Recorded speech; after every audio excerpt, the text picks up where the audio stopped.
আনিয়েছো সকিনার জন্য, সকিনার জন্য, বিবি সকিনার জন্য তোমরা।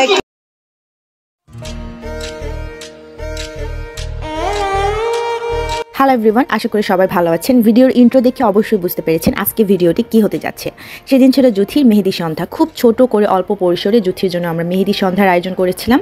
সেদিন ছিল 27 তারিখ, বুধবার ছিল। তো সবাইয়ের অফিস ছিল, সবাই অফিস করে দেন হচ্ছে আমার বাসায় এসে রেডি হয়েছিল সবাই। তো আমরা ছিলাম মেবি 8-9 জনের মতো। তো আমার কিছু ভিডিও এবং রিলস দেখে অনেকে আমাকে কোয়েশ্চেন করেছেন যে জুথি আমার কে হয় বা কার বিয়ে, এরকম টাইপের অনেকেই আমাকে প্রশ্ন করেছেন। তো আজকের ভিডিওতে আমি সব কিছু ক্লিয়ার করব। আশা করি আমার ভিডিও শেষ পর্যন্ত আপনারা থাকবেন। দুপুরের পর থেকেই আমি রান্নাটা স্টার্ট করে দিয়েছিলাম। আমি চেয়েছিলাম রান্নাটা কমপ্লিট করে দেন রুমটা হালকা করে সাজাবো। তো আমি রান্না করেছিলাম চিকেন বিরিয়ানি, আর একটা রুমটা আমি হালকা করে সাজিয়েছিলাম একদমই সিম্পল করে, আর অ্যারেঞ্জ করেছিলাম একটা কেক আর ছোট্ট একটা গিফট।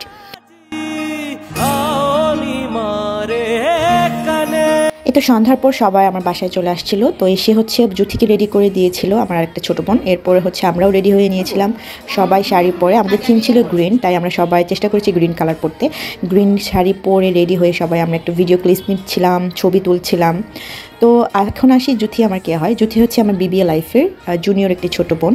তার সাথে আমার খুবই ভালো সম্পর্ক। আমার ইয়ারমেটদের সাথেও বা ক্লাসমেটদের সাথেও এত ভালো সম্পর্ক না যতটা না আমার তার সাথে ভালো সম্পর্ক ছিল। তো এখন পর্যন্ত আমার তার সাথে খুবই ভালো সম্পর্ক আছে। না কিছু সম্পর্ক যে আমরা বলতে পারি না সিস্টার্স বাই হার্ট বা আত্মার সম্পর্ক, লাইক এরকম। আমি কোনো কিছু ওর সাথে যখন কোনো কিছু শেয়ার করি আমার ওই হেজিটেড ফিলটা হয় না, লাইক কমফোর্ট জোনের মতো। যাই হোক, তার সাথে এরপরে মাস্টার্স করা একসাথে, আরও অনেক অনেক অনেক মেমোরিজ তার সাথে আমার। তার এরকম একটা লাইফের এরকম একটা সময়, তার এই সময় আমি একটা পার্ট হতে পেরে আমি খুবই হ্যাপি। যাই হোক, এখন হচ্ছে আসি যে জুথিকে হচ্ছে মেহেদি পরানোর জন্য একটা আপু চলে আসছিল। তো আপু খুব সুন্দর করে মেহেদি পরিয়ে দিচ্ছিল, আসলে খুবই সুন্দর হয়েছিল।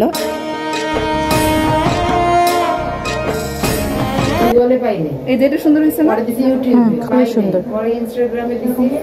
এই যে আমার মেহেদি আর্টিস্ট, কি একটা অবস্থা না? আপুরা আমরা পাশাপাশি থাকি, বুঝছো জুথি? আমাদের দরজা মানে বারান্দা।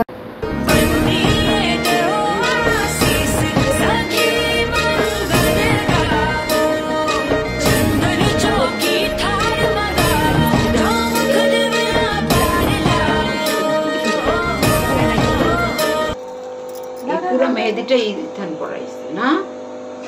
তুমি পড়াইছো?